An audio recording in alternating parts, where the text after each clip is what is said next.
ये कहानी काजुया सौमा नाम के एक ऐसे लड़के की है जिसके माता पिता की मौत उसके बचपन में ही हो गई थी। इस वजह से उसे अपने दादा के साथ रहना पड़ा। वो दोनों एक दूसरे के बेहद करीब थे और एक दूसरे का सहारा बनकर जिंदगी गुजार रहे थे। लेकिन जन्म, बुढ़ापा, बीमारी और मौत के नियम से कोई नहीं बच सका है। ज्यादा समय नहीं बीतता कि सौमा के दादा भी गुजर गए, उसे इस दुनिया में बिल्कुल अकेला छोड़कर। मरने से पहले दादा ने उससे कहा था कि वो अपना परिवार बसाए ताकि उनके आखिरी पलों में उन्हें लगे कि उन्होंने जिंदगी बहुत खूबसूरत जी है। और ये उसके दादा की आखिरी इच्छा जैसी थी। अब दादा और दादी तो फिर से मिल गए थे, बस सौमा यहाँ पर अकेला रह गया था। उसी समय एक दूसरी दुनिया में एल्फ्रेडन किंगडम बहुत मुश्किल हालात में फंसा हुआ था। वहाँ के नेताओं को समझ नहीं आ रहा था कि इस संकट से कैसे निपटा जाए, तो उन लोगों ने एक ऐसा कदम उठाने का फैसला किया जिसकी किसी को भी उम्मीद तक नहीं थी। उन्होंने हाई लेवल मैजिक के जरिए एक हीरो समन करने की ठानी जो उनकी मदद कर सके। लेकिन किसी को नहीं पता था कि इसका नतीजा क्या होगा। उस देश के मैजिशियंस एक बहुत बड़ा हीरो समनिंग रिचुअल की तैयारी कर रहे थे। कासल के भीतर से एक तेज रोशनी की किरण आसमान की ओर उठती है जिसने अंधेरी रात को चीरकर रास्ता बना लिया। उससे इतनी भारी पावर्स निकल रही थी कि पूरा इलाका हिलने लगा। उसी समय सौमा अपनी दुनिया में लाइब्रेरी में बैठकर पढ़ाई कर रहा था क्योंकि वो सिविल सर्वेंट बनने के लिए एग्जाम देने वाला होता है। वहीं पर वो किताबें वापस सेल्फ में रख ही रहा होता है कि अचानक उसके पैरों के नीचे एक स्पेल का जाल बन गया और वो दूसरी दुनिया में खींचा चला गया। ये एल्फ्रेडन के वही मैजिशियन थे जिन्होंने उसे अपने वर्ल्ड में हीरो के रूप में बुलाया था। लेकिन वो मैजिशियन भी अपनी आंखों पर यकीन नहीं कर पा रहे थे। जितना वो कंफ्यूज थे उतना ही सौमा भी, क्योंकि एकदम से एक नॉर्मल इंसान से वो एक हीरो बना दिया गया था। कुछ ही देर में सौमा को किंगडम के किंग और क्वीन के सामने ले जाया गया। लेकिन वहां पहुंचते ही वहां बुलाए जाने पर वो काफी नाराज दिख रहा था। वहां के किंग भी शर्मिंदा थे कि वो अपने देश की समस्या खुद ही हल नहीं कर पा रहे और अब उन्हें किसी आउटसाइडर पर निर्भर होना पड़ रहा है। सौमा को महसूस हुआ कि शायद उसका एटीट्यूड थोड़ा ज्यादा हो गया, तो उसने कहा कि पहले उसे यहाँ की पूरी स्थिति को समझा दी जाए और उसके बाद ही वो देखेगा कि वो क्या कर सकता है। तो राजा ने बताना शुरू किया कि इस दुनिया में कई प्रजातियां लंबे समय तक आपस में शांति से रहती थी, लेकिन लगभग 10 साल पहले डीमन लॉर्ड की सेना अचानक से डीमन रेल्म से निकल आई जो कि कॉन्टिनेंट की नॉर्थ सिरे पर स्थित है। वहां से बहुत सारे मॉन्स्टर्स निकले और पूरे इलाके में भयानक तबाही मचा दी। ग्रैंड केओस एम्पायर जो अपनी विशालतम टेरिटरी पर गर्व करता था, इस युद्ध का सेंटर बन गया। बहुत सारे देशों ने मिलकर इस संकट से लड़ने के लिए एक अलायंस बनाई, लेकिन यह आसान नहीं था। ये मॉन्स्टर्स बहुत चालाक थे और हराने में बेहद मुश्किल थे। उन्होंने 1/3 टेरिटरी पर कब्जा कर लिया और नॉर्थ के कई देशों को नष्ट करके अपनी टेरिटरी बना ली। वहीं ग्रैंड गेयल एम्पायर जो कि वेस्ट में था, वो डीमन लॉर्ड की सेना को रोकने में नेतृत्व कर रही थी। लेकिन एल्फ्रेडन किंगडम ने बाकी देशों के साथ युद्ध में शामिल होने से इनकार कर दिया। इस वजह से ग्रैंड गेयल एम्पायर ने एल्फ्रेडन से फाइनेंशियल सपोर्ट मांगा क्योंकि ये पूरी मानवता की रक्षा का सवाल था। लेकिन एल्फ्रेडन खुद फाइनेंशियल क्राइसिस से जूझ रहा था और वो एड मनी नहीं दे सकता था। इसी कारण उन्होंने दूसरी दुनिया से हीरो को समन करने का फैसला लिया। यह सुनकर सौमा गुस्से से भर गया। उसे लगा जैसे किसी अनजान का कर्ज चुकाने के लिए उसे गिरवी रख दिया गया हो। उसने पूछा कि एम्पायर के हाथों में गिरने के बाद उसका फ्यूचर क्या होगा, लेकिन किसी के पास इसका जवाब नहीं था। वो सोच में पड़ गया कि यहाँ हीरो की असली डेफिनेशन क्या है। किसी ने बताया कि हीरो वो होता है जो एक पूरे युग के बदलाव का मार्गदर्शन करता है। अपने पुराने वर्ल्ड में सौमा का प्लान था कि वो लोकल ऑफिसर बनेगा और आराम से जिंदगी गुजारेगा, लेकिन किस्मत ने उसे इस जगह पर ला फेंका जहाँ पर लोग बेहद ही गरीब थे। थोड़ी देर के बाद उसने अपने सिविल सर्वेंट के दिमाग से उसने देश के लिए एक स्ट्रैटेजी तैयार की। एल्फ्रेडन को इतना मजबूत बनाना कि वो एम्पायर पर डिपेंड ही ना करे। उसने वेल्दी नेशन और स्ट्रॉन्ग आर्मी की स्ट्रैटेजी सुझाई। वो इतनी शक्ति जुटाना चाहता था कि ये देश अपनी सुरक्षा खुद ही कर सके, लेकिन लोगों को उसकी बातें बहुत ही अनरियलिस्टिक लगती है और उन पर यकीन करना बहुत ही मुश्किल था। लेकिन सौमा यहाँ पर एक हीरो था, उसके नाते उन्होंने उसकी मदद करने के लिए तैयार हो गए। इसके बाद किंग और ऑफिशियल्स ने देश की सारी किताबें सौमा के सामने रख दी और 3 दिन की लंबी मीटिंग्स के बाद किंग ने अपनी गद्दी सौमा को सौंप दी।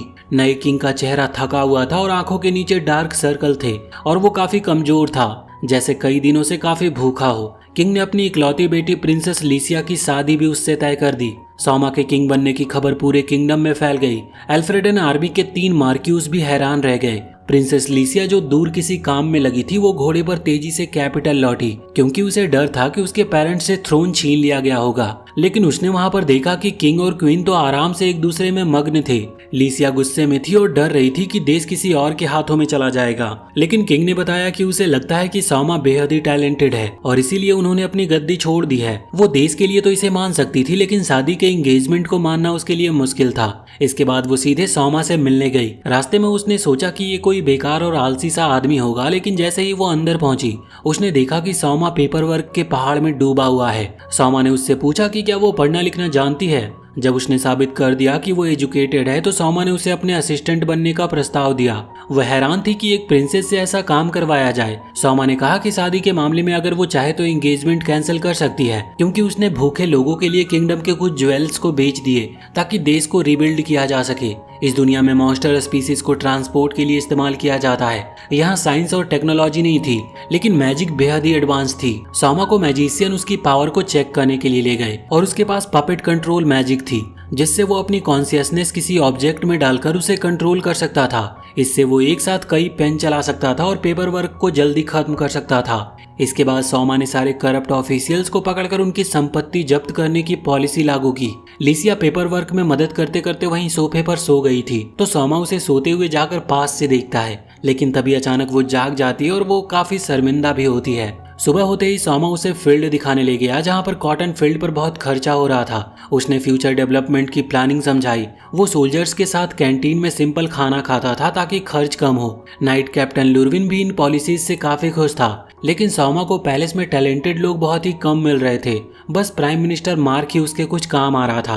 पैलेस में एक डिवाइस था जिससे पूरे देश में ब्रॉडकास्ट किया जा सकता था, तो सौमा ने वहां पर एक टैलेंट कॉन्टेस्ट अनाउंस किया, जिसमें विनर्स सीधे ऑफिशियल्स बन सकते थे। जिसमें पार्टिसिपेट होने के लिए वहां के लोग बेहद ही एक्साइटेड हो गए। लिसिया को डर था कि कंट्री रिवाइव होने के बाद सौमा अपने वर्ल्ड लौट जाएगा, इसीलिए उसने उससे शादी करने का मन बना लिया। उस कॉन्टेस्ट में कई लोग आए। डार्क एल्फ वॉरियर एशिया, जिसने अपने फॉरेस्ट के ट्री प्रूनिंग में मदद मांगी और कॉन्क्यूबाइन बनने की पेशकश की। सिंगर यूना, जिसने अपने गाने से सबको रिझा दिया और वो पूरे देश में गाने लगी। वहीं फूड रिवाइवर पोंचो, जिसे उसने पैलेस में जॉब दी। जीनियस स्ट्रेटेजिस्ट हाकुसा, जिसे उसने मिलिट्री एडवाइजर बनाया और लोग उसे ब्लैक प्राइम मिनिस्टर कहने लगे। बीस्टमैन गर्ल टोमो, जो एनिमल से बात कर सकती थी, लेकिन शॉक तब लगा जब पता चला कि वो डीमन ट्राइब से भी बात कर सकती है। ये बात सीक्रेट रखी गई ताकि कोई देश उसे मिसयूज ना कर सके। टोमो और उसके फैमिली को पैलेस में रखने का फैसला किया गया, लेकिन उसने रेफ्यूजी कैंप में अपनी माँ और भाई के पास रहने की इच्छा जताई। सौमा तुरंत आगे बढ़ा और उसे दिलासा दिया। उसने उसे समझाया कि अगर वो राजा की बहन बन जाती है तो उसकी माँ और छोटे भाई के भी संबंध आ जाएंगे राजा से, जिससे वो बिना किसी डर के महल में साथ रह सकते हैं। फिर उसने मार्क को आदेश दिया कि इसे गोद लेने की घोषणा करे। वहीं छोटे खरगोश वाली लड़की को राजा की गाड़ी खींचने वाले घोड़ों की देखभाल की जिम्मेदारी सौंप दी गई, जिससे वो लड़की बहुत ही खुश थी।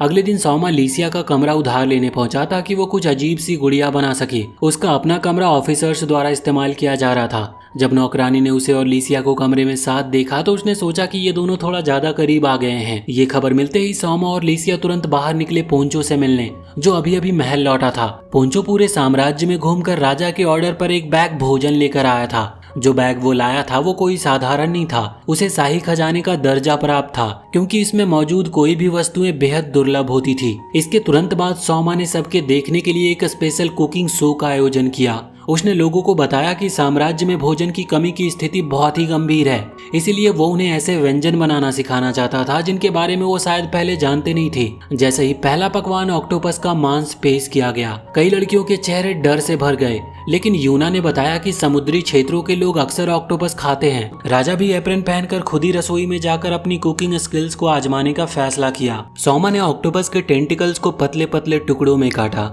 उन्हें कुरकुरे बैटर में डुबोकर तला। जैसे ही उसकी खुशबू फैलने लगी, कई लोग अपनी झिझक भूलने लगे और हाथ में भोजन आने पर कुछ देर हिचकिचाहट रही, लेकिन पहला निवाला लेते ही मानो सबकी आंखें फट पड़ी हो। लड़कियों को ये कुरकुरा तला हुआ ऑक्टोपस इतना स्वादिष्ट लगा कि वो खाते ही चली गई। जल्दी लोग खुद भी ऑक्टोपस पकड़कर वैसा ही पकाने का सोचने लगे। अगला पकवान जंगल में पाई जाने वाली एक पौधे की जड़ थी, जिसे बो कहा जाता है। सौमा ने बस इन जड़ों के ढेर पर थोड़ा नमक और चीनी छिड़क दिया और वो एक बेहद ही लजीज डिश बन गया, कुरकुरा और नमकीन। टोमो चाहती थी कि उसकी माँ और उसका छोटा भाई भी इसे चखे, और जब तले हुए टिड्डों का डिश आया तो लगभग सब डर ही गए, लेकिन टोमो ने स्वाद लेकर खाया, क्योंकि बीस्ट ट्राइब में ये आम बात थी। सौमा को यह जानकर हैरानी हुई कि तलने से पहले इन टिड्डों पर थोड़ा सोया सॉस डाला गया था। जैसे ही उसने एक निवाला लिया उसकी आंखों में आंसू आ गए, क्योंकि उसे धरती वाला सोया सॉस का स्वाद लिए बहुत समय हो गया था। सभी बहुत चकित रह गए जब पोंचो ने एक जेलिन का शव निकाला, क्योंकि उसका शरीर हल्का सा काटते ही पानी में बदलकर गायब हो जाता है। लेकिन पोंचो ने उसकी कोर को बाहरी सतह को नुकसान पहुंचाए बिना तोड़ दिया था। स्लाइम के शरीर को पतले टुकड़ों में काट कर पोंचो ने उन्हें लच्छेदार आकार में काटा और पानी में डालकर नूडल्स की तरह पकाया। ये स्लाइम नूडल्स देखने में कुछ डरावने थे, इसीलिए सबने पहले सौमा को इन्हें चखने के लिए कहा। वो पहले थोड़ा हिचकिचाया, लेकिन बाद में एक कौर लिया और जैसे ही उसने चखा सौमा को ये डिश बेहद ही स्वादिष्ट लगा, जिससे प्रेरित होकर बाकी सभी भी लोग इसे खाने लगे और अंत में सबने मिलकर जेलिन नूडल्स का पूरा बर्तन खत्म कर दिया। लेकिन ब्रॉडकास्ट के समय सीमित होने के कारण सौमा को कुकिंग शो यहीं पर समाप्त करना पड़ा। इस कार्यक्रम की वजह से भोजन की कमी की समस्या कुछ समय के लिए संभल गई। मार्क ने सौमा से अपना गांव लौटने और प्रधानमंत्री का पद हाकुजा को सौंपने की अनुमति मांगी, लेकिन साम्राज्य में जनशक्ति की कमी थी, इसीलिए सौमा ने उसे महल में एक छोटा सा आधिकारिक पद लेने का सुझाव दिया। इसके बाद सौमा आंगन में टहल रहा था जब उसने एशिया और लीसिया को एक साथ अभ्यास करते देखा। उनकी लड़ाई इतनी भयानक थी कि सौमा को डर लगा कि कहीं किला ही ना ढह जाए। देश पहले ही कमी से जूझ रहा था और ऐसी लड़ाई बहुत महंगी पड़ सकती है। दोनों तब तक नहीं रुके जब तक राजा ने ऑर्डर नहीं दिया। आज सौमा की छुट्टी थी तो उसने लीसिया को शहर घूमने का निमंत्रण दिया और एशिया को भी सुरक्षा के लिए साथ आने को कहा। तीनों ने सैनिक स्कूल के स्टूडेंट्स का जैसे वेशभूषा बनाया ताकि कोई उन्हें पहचान न सके, लेकिन सौमा को लगा कि ये ड्रेस एशिया पर फिट नहीं बैठती।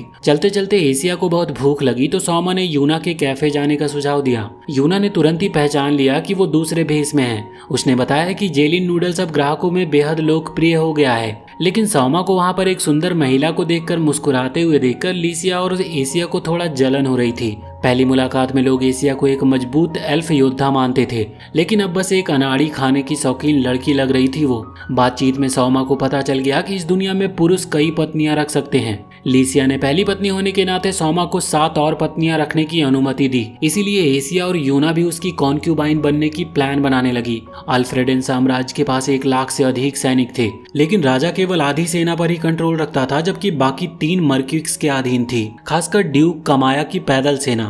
ये तीनों सौमा के राजा बनने के विरोध में थे, जिससे आपसी युद्ध की संभावनाएं बनी हुई थी। उसी दौरान उन्होंने एक कपल को बहस करते देखा। सैनिक हारू ड्यूक कामी के पक्ष में जाना चाहता था, जबकि उसका दोस्त कीड जो शाही सेना में था उसे रोक रहा था। हारू सोचता था कि युद्ध में जाना सबसे अच्छा अवसर होता है, लेकिन कीड को डर था कि बाकी देश इस गृह युद्ध का लाभ उठाकर अल्फ्रेडन पर हमला कर देंगे। सौमा को याद आया कि हाकुजा ने बताया था कि फेडरेटेड स्टेट के साथ उनके संबंध अच्छे नहीं हैं और पूरे क्षेत्र में कोई भी देश उनके पक्ष में नहीं है। वेस्ट में इडोनिया साम्राज्य हमेशा से आक्रमण के मूड में ही रहता है और वहीं साउथ ईस्ट में union of eastern states, north में डची ऑफ इडोनिया, साउथ वेस्ट में रिपब्लिक ऑफ टोगीज और समुद्र के पार दक्षिण ईस्ट में 9 हेडेड ड्रैगन का यूनियन है। वेस्ट में डची ऑफ एमोडोनिया के बाद भाड़े के सैनिकों का देश है और दुख की बात यह है कि उनके दोस्त मुल्क की संख्या बिल्कुल शून्य है। सौमा को सिविल वार का खतरा महसूस होता है। हारू ड्यूक कामी के पक्ष में था, क्योंकि वो उन रईसों की संपत्ति की रक्षा कर रहा था जिन्हें सौमा ने जब्त कर लिया था,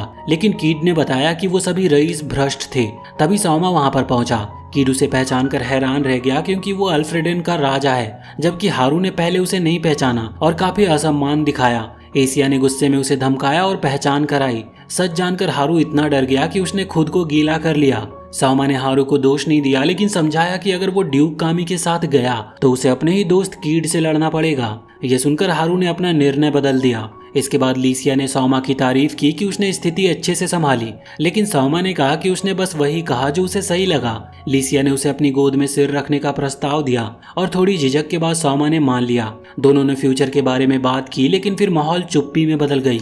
चुप्पी तोड़ने के लिए बॉडीगार्ड ने मजाक किया कि उसे कब तक सोने का नाटक करना पड़ेगा। दोनों इससे बहुत ही शर्मा गए। कुछ दिन के बाद सौमा ने एक गुड़िया बनाई और कठपुतली कंट्रोल तकनीक से उसे चलाया। तभी वहां पर हारू का पिता उससे मिलने आया। उसने कैफे की घटना के बारे में सुना था। उसने हारू की पिटाई की, लेकिन सौमा ने कहा कि बस हल्का मारना, नहीं तो वो वारिस खो देगा, और उसे कीड की टीम में उप कप्तान बना दिया गया। इसके बाद उसने अपनी कठपुतली को एक ग्रुप के साथ भूमिगत शिविरों की खोज के लिए भेजा। वहां उन्होंने कई राक्षसों का सफाया किया, लेकिन एक बैंगनी रंग के राक्षस से सामना हुआ जिससे लड़ना बहुत ही मुश्किल था।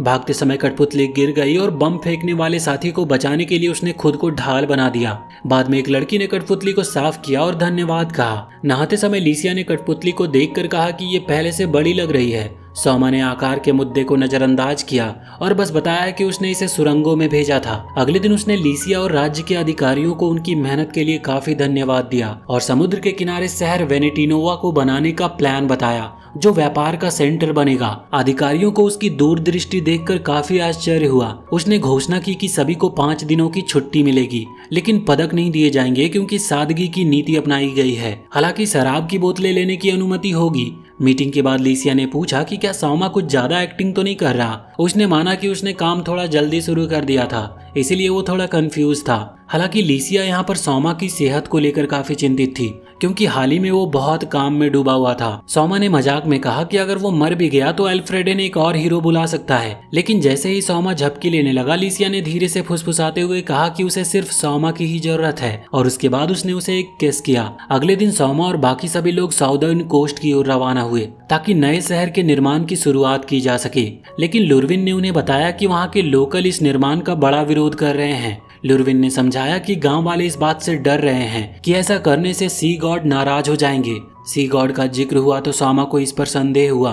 वो वापस लिसिया के पास गया और पूछा कि क्या इस एरा में सचमुच सी गॉड होते हैं। लिसिया ने थोड़ी हिचकिचाहट के साथ जवाब दिया कि कुछ लोग उन देवताओं पर विश्वास करते हैं, लेकिन उसे नहीं लगता कि वो असल में होते हैं। सोमा के साथी भी मानते थे कि ये सब महज एक अंधविश्वास है। सोमा ने एक बूढ़े गांव के प्रमुख से मुलाकात की ताकि ये समझ सके कि वो निर्माण का विरोध क्यों कर रहे हैं। पहली बार में बूढ़े आदमी ने घमंडी और काफी अभिमानी रवैया दिखाया, लेकिन जैसे ही उसे पता चला कि सामने वाला व्यक्ति राज्य का राजा है, उसके मुंह से बस योर मैजेस्टी निकला और फिर सभी ने गंभीर बातचीत शुरू कर दी। गांव प्रमुख ने बताया कि ये चेतावनी पीढ़ी दर पीढ़ी चली आ रही है। यह स्थान अत्यंत खतरनाक है, इसीलिए यहाँ कोई अस्थायी रूप से बचने की हिम्मत नहीं करता। उसने कहा कि ये समुद्री इलाका सी गॉड का क्षेत्र है और जो भी यहाँ पर शहर बनाएगा, सी गॉड एक विशाल लहर से उसे डुबो देगा। सोमा ने गौर किया कि सी गॉड द्वारा बड़ी लहरें लाने की ये घटना सैकड़ों साल पुरानी थी। उसने तुरंत पहचान लिया कि बूढ़े आदमी के सी गॉड का असल मतलब एक सुनामी है, चूंकि सुनामी के बीच का अंतराल बहुत लंबा हो सकता है और इस एरा के अधिकारियों को इसकी जानकारी नहीं थी।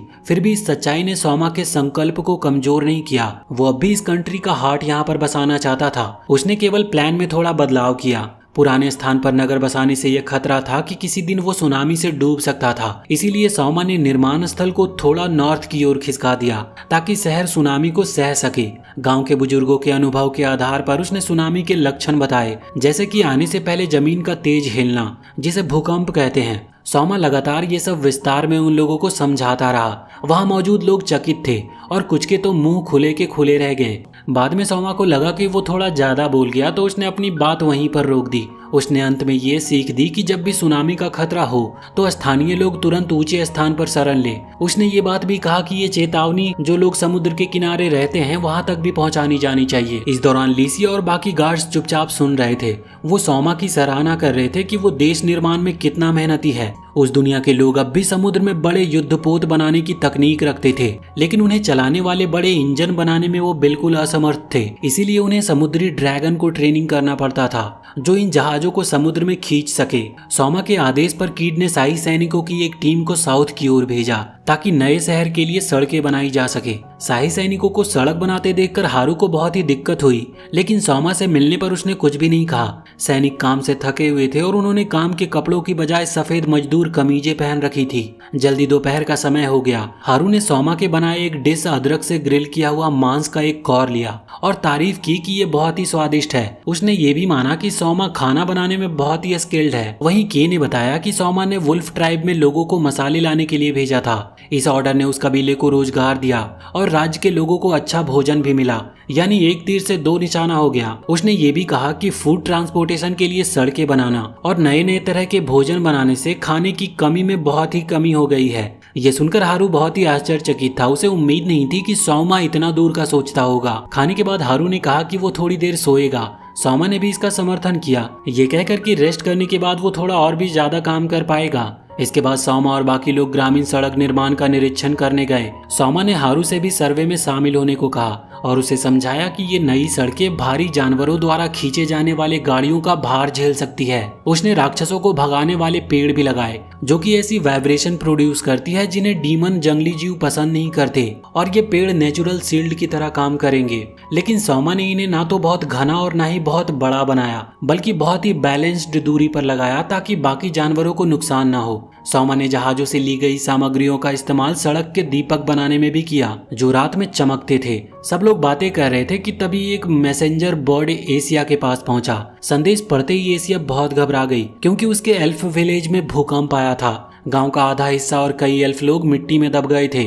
सौमा ने एशिया को दिलासा दिया और तुरंत सैनिकों को उसके गांव बचाव के लिए भेजने का फैसला लिया। एशिया हिचकिचा रही थी, लेकिन सौमा ने कहा कि वो ऐसे पद पर है जहां वो बहुत लोगों को मदद के लिए बुला सकता है, इसीलिए हिचकिचाना नहीं चाहिए। यह सुनकर एशिया की आंखों में आंसू आ गए। सौमा ने कहा कि एशिया सैनिकों को गार्जियन फॉरेस्ट ले जाए ताकि बचाव कार्य शुरू हो सके। के ने तुरंत ही सेना को तैयार किया और लीसिया को शाही कैपिटल भेजा गया ताकि और बचाव दल बुलाया जा सके और हाकुया को राहत सामग्री भेजने का ऑर्डर दिया जा सके। लेकिन एक नई प्रॉब्लम थी। एल्फ विलेज पहुंचने में यहाँ से 2 दिन लगते थे। सौमा ने हारू से पूछा कि क्या कोई ऐसा जादू है जो एक ही बार में लोगों को वहां पर पहुंचा सके। हारू ने शर्मिंदा होकर कहा कि अगर ऐसा होता तो सड़कों की जरूरत ही क्यों पड़ती।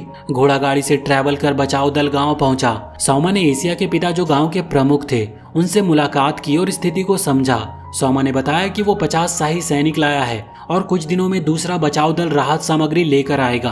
प्रमुख ने बताया कि लैंडस्लाइड गांव के पूर्वी हिस्से में हुआ था जिसमें 100 से अधिक लोग मारे गए और 40 से अधिक लोग अभी तक लापता हैं। सौमा ने प्रमुख से कहा कि सही संख्या के लिए सूची बनाए और पहाड़ पर नजर रखे। अगर पहाड़ हिले या कोई अजीब आवाज आए तो तुरंत रिपोर्ट करे। एशिया ने यह जिम्मेदारी ली और उसके पिता ने उसका समर्थन किया। एशिया और उसके दोस्त जंगल के रास्तों से अच्छी तरह परिचित थे। सौमा ने सैनिकों को ऑर्डर दिया कि फंसे हुए लोगों को बचाए, लेकिन ये भी चेतावनी दी कि वो ज्यादा थकान से बचे और अगर फिर से लैंडस्लाइड के संकेत दिखे तो वो तुरंत पीछे हट जाए। सौमा ने मलबे में खोज के लिए एक लकड़ी का चूहा भेजा जिससे एक व्यक्ति को बचाया जा सका। बचाव पूरा होने के बाद एशिया के पिता ने आभार व्यक्त किया, लेकिन कई लोग बचाव दल के आने के पहले ही मर चुके थे। एक व्यक्ति जिसने लैंडस्लाइड में अपनी पत्नी को खो दिया था, उसने सौमा से कठोर बातें कही, लेकिन सौमा ने उसकी स्थिति को समझा और उस पर गुस्सा नहीं हुआ। एशिया ने बताया कि वो व्यक्ति जंगल में पेड़ों की कटाई का सबसे बड़ा विरोधी था क्योंकि उसे लगता था कि जंगल का एक विशेष मिशन है। कैपिटल लौटते समय एशिया एक चट्टान पर खड़ी होकर थके हुए शाही सैनिकों को देख रही थी जो कई रातों से नहीं सोए थे। सौमा भी अत्यधिक थका हुआ था। लीसिया ने यहाँ पर खुद को दोषी ठहराया, लेकिन सौमा ने कहा कि उसने मदद की है। फिर उसने ये भी कहा कि गलती उसकी है क्योंकि उसने ऐसे स्थितियों के लिए पहले से प्लान नहीं बनाई थी। लेकिन लीसिया ने उसे दिलासा दिया कि वो बहुत ही अच्छा काम कर रहा है। कैपिटल पहुंचने पर यूना सौमा के कमरे में उसकी सेहत की चिंता में आई। वो अभी बिस्तर पर लेटे हुए कुछ पेपर्स को देख रहा था। यूना ने पूछा कि क्या वो सो नहीं पा रहा, तो सौमा ने कहा कि उसके दिमाग में बहुत सारी बातें घूम रही है। यूना ने उसे सोने की सलाह दी और लोरी गाकर सुला दिया। इसी बीच 3 ड्यूक आपस में ये बैठक कर रहे थे कि सौमा को राजा माना जाए या नहीं। डचेस वाटर ने कहा कि लोग समृद्ध हुए हैं, इसीलिए वो सौमा का समर्थन करती है, लेकिन ड्यूक कमाया किसी दूसरे वर्ल्ड के व्यक्ति को राजा मानने से इनकार करता है और ड्यूक कैस्टर भी उसके साथ में मिलकर सौमा को हटाना चाहता था। डचेस वाटर गुस्से में खड़ी हो गई और पूछा कि क्या वो सिंहासन का इतना लालची है। ड्यूक ने कहा कि वो तो केवल किंग एनबेक को सिंहासन लौटाना चाहता है। डचेस ने कैस्टर से कहा कि अगर वो हार गया तो वो अपनी पत्नी और बच्चों से संबंध तोड़ ले क्योंकि वो भी उसके परिवार का हिस्सा हैं। कैस्टर की सबसे बड़ी बेटी जिसका नाम कॉनर था, उसने जिद पकड़ ली कि वो अपने पिता के साथ युद्ध में हिस्सा लेगी। उसके लड़ने का कारण ये था कि सौमा ने किंग एनबेक को सिंहासन से हटा दिया था। साथ ही उनके करीबी राज्य इडोनिया किंगडम के राजा गौसीलिया को यह एहसास हो चुका था कि एल्फ्रेडेन में जल्द ही सिविल वॉर होने वाला है। इसी के साथ इस वीडियो को हम यहीं पर एंड करते हैं और इसके आगे के पार्ट्स हम बहुत ही जल्द लेकर आएंगे। तो वीडियो अगर पसंद आई हो तो चैनल को सब्सक्राइब करके बेल आइकन जरूर दबा लें और कमेंट सेक्शन में अपनी राय हमें जरूर दें।